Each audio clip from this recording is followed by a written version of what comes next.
Hey everybody, what's up? Codex here. Long time no see, and it's been approximately 2 weeks. It's really weird. It's like whenever I record something or come back to record something after like a hiatus or a pause or a void of content, it's always like in intervals of 2 weeks. It's really weird. Anyway, I'm back to my usual camera setup. I have all my stuff back, so now you can actually see all of me.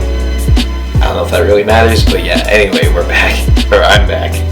And so I'm here today to talk to you guys about the very last anime season arc for this year, and it is fall. The fall anime arc of 2015. And I know last time in my latest content update I mentioned I was watching about, say, 16, well actually to be more technically correct, it was actually 15.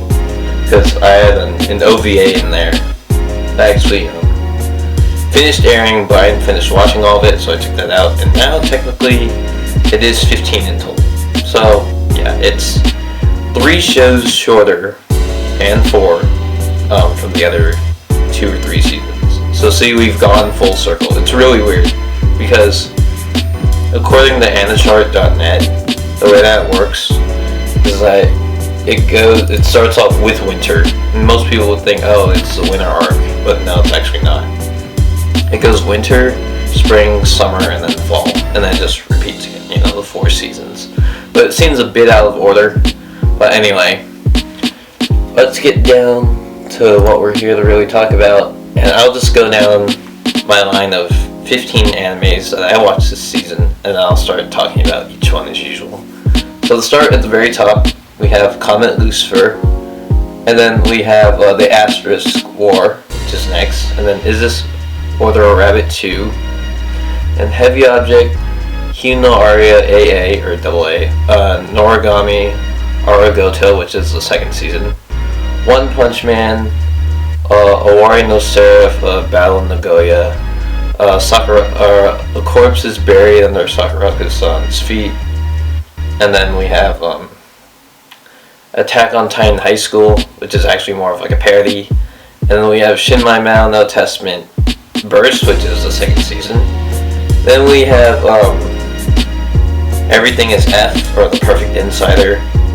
And then we have AntiMagic 35th Test Platoon. I actually think I got that wrong. And then we have A False Mask. There's actually a really long name for that show, but I'm not going to take the time to pronounce it. Anyway, so let's start off from the very top. So at the very top of this arc, we have a genre that gets explored every once in a while. Actually, for this anime season, I'm watching 2 of them, and that's like the mecha sci-fi anime or sci-fi genre. It's actually pretty nice to see something like this. Comet Lucifer does a really good job of world building. World building is when how the narrative revolves around a whole new world that you never knew about, and it's really cool.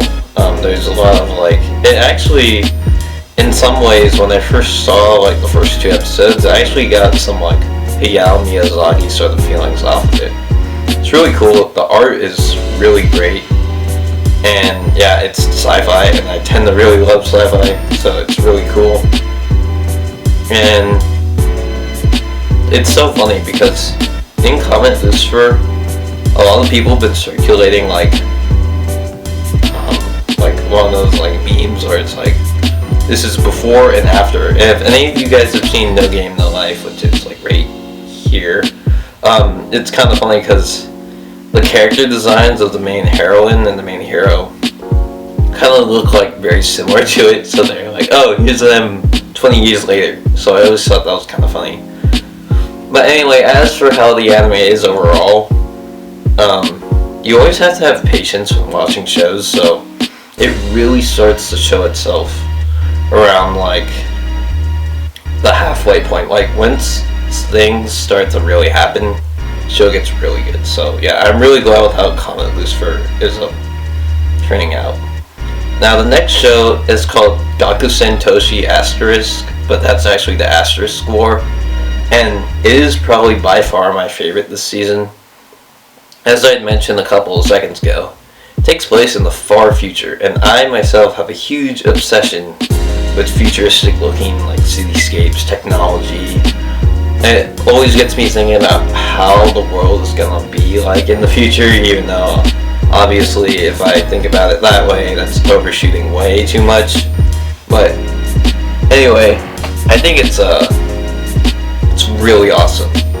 It's basically like an academy, and there are 6 different districts. It's kind of like a a hexagon, and then each point of the hexagon has a different district, and all the districts compete in these tournaments, and then the tournaments are what really makes someone's reputation go up for their school and their academy, and sometimes they just do it for pride, for money, etc. So yeah, it's really cool. I really love the weapons. It's so funny though, because like the sound effects that they use for the weapons that they have, they're like beams, so it kind of reminded me of like lightsabers at first. I mean, if you seriously watch this and you hear some of the sound effects, you're gonna be like, Star Wars? But yeah, I feel like it is like really great. And also besides that, the opening and the ending are probably some of the best I've heard this season. And the opening is really cool. It's called Brave New World, or it's either Brand New World or Brave New World, something around that. And then the ending is really touching because it has like a really strong piano in it. So yeah, you guys should definitely check out the Asterisk War if you're really into futuristic things, sci-fi. It's also harem. I know it's not for everyone. I personally love those, but you know, it's all preference. Next is the Order of Rabbit 2. Now, Is the Order of Rabbit is a very moe intense anime, and I'm not joking about that. So, as for most moe-based animes, it really depends if you're into something. It's just like a very cheery, light-hearted slice of life. It's just meant to be cute, that's why it's there. So, you know, if you enjoy cute, humorous things, that's definitely meant for you. It also revolves around Europe and like a coffee shop, so it's kind of cool. It makes me want to go to Europe. Still have to find the time to go there, but yeah. And next, after Gochuumon wa Usagi desu ka 2, is Heavy Object. Now, Heavy Object is basically the second mecha anime, or technically mecha anime, that I'm talking about. Now, the thing that's funny though is that mecha, when you first hear mecha, you think, oh, it's gonna be a Gundam or something. No, actually in Heavy Object, they're like these giant spheres, and they're just covered in like weapons, like machine guns, rocket launchers. It's like, it makes me think of like some super over-exaggerated weapon. But the show is actually very good. Some pretty cool characters. I almost said carriers. Characters in the show. Their names are Havia and Quenther, and then there's the princess, and then Havia and Quenther's commanding officer. Her name's Frilatia, so she's European, and Princess is European. And then like 2 guys that I mentioned to you at the beginning. It's really funny because I never knew this anime would be so heavy fan service, so I was kind of like watching it, and I was like, I didn't know it was gonna go this way, but nonetheless, it's actually really good. They put in some really good humor in the show. It's actually much more funny than I had thought. So if you guys love mecha, I think you're gonna like Heavy Object too. And after Heavy Object is Hidan No Aria AA. And now the first thing everyone thinks when they hear that is, oh, it's a sequel. Actually, no, it's not. It's supposed to be a prequel to Hidan No Aria, I think, but it's very different. I don't want people to get the impression that it's like a sequel, but like, it's really funny because if you watch the first 3 episodes, that's how I always work off of these things. It's like a 3-episode test, and like literally the internet got it right. There is a thing, it's like, I'm watching this and here's what I expect, or it's like, I'm watching Hidan No Aria, I expect Hidan No Aria sort of like sort of an approach like that, and then you watch Hidan No Aria AA, and it's like the Senpai Notice Me sort of take from it, and it's much less serious than its predecessor. So it may not be for everyone, but if you like Hidan No Aria and you're missing Aria, well, you are for sure going to see her. I was actually just very glad to watch it because, you know, hearing Rie's voice again is pretty fulfilling. So yeah, I was pretty happy about that. And then next, after Hidan No Aria AA, is Noragami, which is the second season. Then Noragami has had a huge reputation for its narrative, its characters, even its music. And I don't even have to say very much, but it's very, very good this season. Like, all the characters are still back as they usually are, with their same remarkable personalities. Yato is still the same, Hiyori is still the same, Yukine is still the same. So, if you guys miss that cast of characters, they're all here, and it's really great. The opening for the show by Oral Cigarettes called, I forgot what it's called, let me check. It's really good. There's a lot of good openings this season. It is called, it's called Hey Kids. It's really good. If you guys are fans of the series, I'm pretty sure I won't have to say that again, but yeah, if you're a fan, definitely catch up on it if you love Noragami. It's all still there. And next, after Noragami, is actually a show that I heard got a lot of buzz and hype before I even started watching it. And like, it's a very... But anyway, One Punch Man is like it's like a very unusual take on your typical hero sort of scenario with most animes. It's called One Punch Man. And One Punch Man is like this atypical normal guy who wants to go out and be a hero for fun. And quote unquote fun. And like, it's really funny because the show is exactly what it means. He punches a person once and it like totally obliterates them. So it's kind of him going on a quest to try to figure out if he can find someone that isn't as weak as his power. It's really humorous because he tries so hard, he's like, no, they're still weaker, or it still took like only one punch. So it's really, really funny if you guys are into those parody-based animes. I think it's great if you guys love that sort of stuff.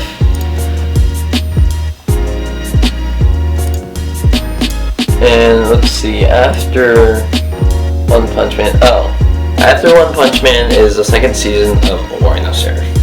So much like how I mentioned to you about Hidan No Aria and Noragami, all the same cast is still there. And it's getting a lot deeper because, you know, it's the second season. And like, I think the second season is of course great. You know, for all those like me, it was like, oh yeah, I miss seeing Shinoa. Shinoa's of course back. She's one of the biggest heroines of this season. Of course, really popular. Top Smug for the win. She acts really troll in most of the, or I guess troll works. Smug is better.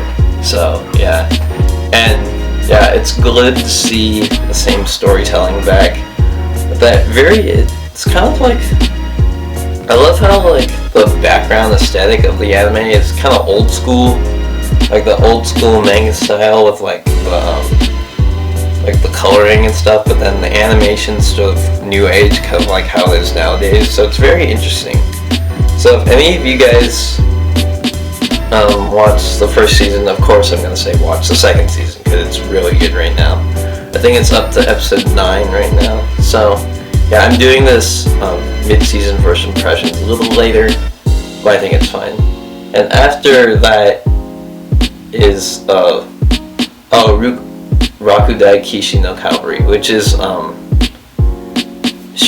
chivalry of a failed knight. And besides the Asterisk War, this show and that show are really, really close. Like, in terms of best harem of the season, these two are like neck and neck. And Rakudai Kishi no Cavalry is actually really, really good. Like, it's very much the same as the Asterisk War. I'm guessing that's why it's so popular. because you know it revolves around tournaments, and tournaments give you pride, and there are like, you know, things that come out of it. So yeah, and it's a harem too. So I mean, it's really weird because harem is a really like some people would even call it like an annoying generic genre, but it seems to be so popular if they can do it right. So they do Chivalry of a Failed Knight really good, and as I'm gonna say for most of these shows, the art style is really cool. The main heroine, her name's Stella, and she's actually probably one of the most unique heroines I've seen this season, besides the next show, which I'm gonna mention, which is really interesting because if you watch it, you'll probably notice that the romantic sort of trailing or compatibility is actually like the characters are a lot more proactive about that feeling. Like in most shows, they're like they're dense as heck, and they don't know if they should approach it or not. So it's really interesting. And then after Chivalry of a Failed Knight is a corpse is buried under Sakurako-san's feet. It has a really long name, so of course I'm not gonna say that. But there's actually 2 mystery animes airing this season, and I think by far Sakurako-san, that's what most people call it, it's probably one of the best mystery animes I've seen in quite a while. And as I mentioned to you before, Sakurako-san is a really, really, really unique heroine, and she's basically like this very tall, slim, beautiful woman, and she loves bones, and that's what it revolves around. She's like, I forgot what the term was, but she loves preserving bones, studying them, and that's what makes her do detective work, and it makes the show seem really, really intriguing because she like throws knowledge bombs everywhere about all these things about anatomy, the human body, about why certain things happen in bone structure, and it's really cool. So I think if you're looking for an anime that's like, oh, that's my phone, like a mystery anime that's really good, I definitely suggest that you should check out Sakurako-san. And after that is actually a very funny parody anime. It's considered mainstream Attack on Titan because after it got its appropriate amount of buzz out, literally everyone has heard of it or seen it. So yeah, it's called, let me check if it's middle school or high school. Oh, it's junior high, so it's middle school. And basically, this is what I call a smart humor anime. Like, the studio did so well with this show because they get so many of the character archetypes so overly exaggerated that it makes the show really, really priceless to watch. And like, you know, get the fact that Eren just wants to do everything himself, he tries to be the best, that Mikasa is like, really cares for Eren, that Armin's always afraid of everything, that Levi just loves cleaning. They do a really, really great job of displaying all of that in like a very funny way. So I give the studio a lot of credit for pulling off the show in such a good, funny way. Like, I actually find myself laughing a lot more than I should have when I watch it, so it's great. If you guys love Attack on Titan, I know the chibi art style is kind of weird to most people, but I actually think it works really well with the show. So yeah, definitely think about checking that out if you love Attack on Titan. And next is Shinmai Maou No Testament Burst, which is the 2nd season. So I mentioned in, I think it was either my spring or my winter mid-season first impressions of the first season of Shinmai Maou. Now, of course, since it is harem and it is ecchi, it's of course not for everyone. Most people despise those 2 genres, so combination of 2 of them is probably not recommended for all people. But anyway, very, very similar to High School DxD, with like, you know, this sort of like erotic sensibility, and it's needed to get powers, so it's kind of weird, I know, but I'm only watching it because I watched the season before and I actually do like it, so that's just me I mean, it's not for everyone. And I think I'm just gonna quickly move on from that because I think the next show is definitely worth mentioning. So it's called Everything is F. And in one of the episodes, F was supposed to mean finished, but I don't really know. See, even the name of the title is getting me curious. It's called The Perfect Insider. And basically what it is, oh, I said it's twice. I gotta stop repeating myself. So basically, what happens is there's a high school student, and then there's a professor, and they, like, the professor is really good at computer programming, and the student just follows him a lot. And then basically, they go to this island, this, like, very remote island where there's this laboratory, and then there's someone they want to meet, and then they go there, and all these murders just start happening, like, all over the place, and they don't know why it happened, how it's happened, and all these certain things. So it's a very, very curious show. I think that's probably the best word for it. I mean, at first I didn't really prioritize it, but now since I'm watching it a lot, it's starting to get a lot more value this season. I think it's pretty underrated this season. So I know the art style isn't as appealing as most shows, but you guys should definitely check it out if you love mystery anime. Just like Sakurako-san, I'm just gonna say The Perfect Insider is really, really worth checking out if you want to see something that's really mysterious, something that you don't really expect to be very good, but it actually is. You just gotta give it the time. But yes, definitely check out The Perfect Insider. I know I didn't explain very much about it, but trust me, it's very good. And let's see, we only have 2 left. So after that is, you're right, I think I pronounced it wrong the first time. It's called, oh yeah, AntiMagic Academy 35th Test Platoon. That's a mouthful. And once again, back here at the harem sort of approach. And I love the art style a lot. I thought the name was cool. And I'm a big fan of those sort of like magic-based fantasy sort of things. And it's also slightly militaristic, so that's why it's kind of like a magic platoon. It's really cool if you guys love that sort of thing. And like most harems, it does have ecchi material. It does have some humorous content. It's not meant for everyone, but I honestly do really like it. I love the magic, I love weaponry. That tends to be the 2 things I mention a lot in these things, which is quite funny.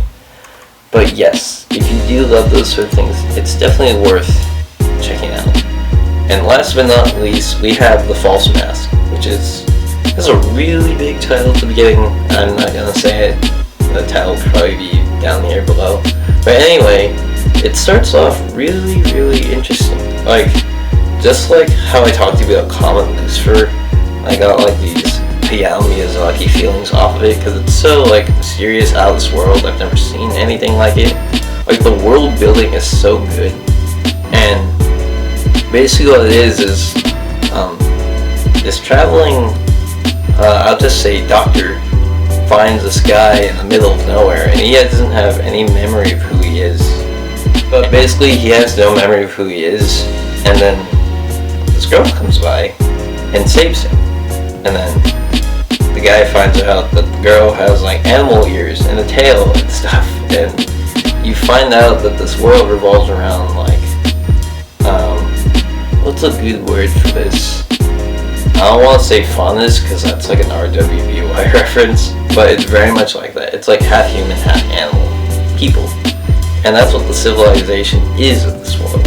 So you get to see his viewpoint as he learns about all these things. The thing that's also really weird is that he has no memory of anything, not of writing, not of how to do certain practical things like hygiene and stuff. So I think it's really cool. It's like a very, very curious anime. I've said very, very a lot, but yeah, I do really mean that. And I think that's it, guys. I think that's 15. So we made it again. Thank you guys so much for joining me in this last anime arc of the season. Hope you're really enjoying the shows that are airing. Oh yeah, I forgot to mention, There's another show that's airing right now. I actually haven't had the time to watch, but maybe I'll talk about it later in like a separate post or vlog. Digimon Adventures Tri. Digimon came back in like the most stupendous fashion, and a lot of people are saying it's really good. So if you guys haven't checked that out yet, I can put a link about the script in the description below about if you haven't heard about it. It's really great, you guys. So if you love Digimon and you're like, my childhood's back, yeah, you can definitely check it out. It's kind of weird because it's a segmented movie. It's a movie that's divided into a bunch of parts, but regardless of that, I think it's definitely worth checking out. So as always, you guys stay honest, and I will see you again. Bye.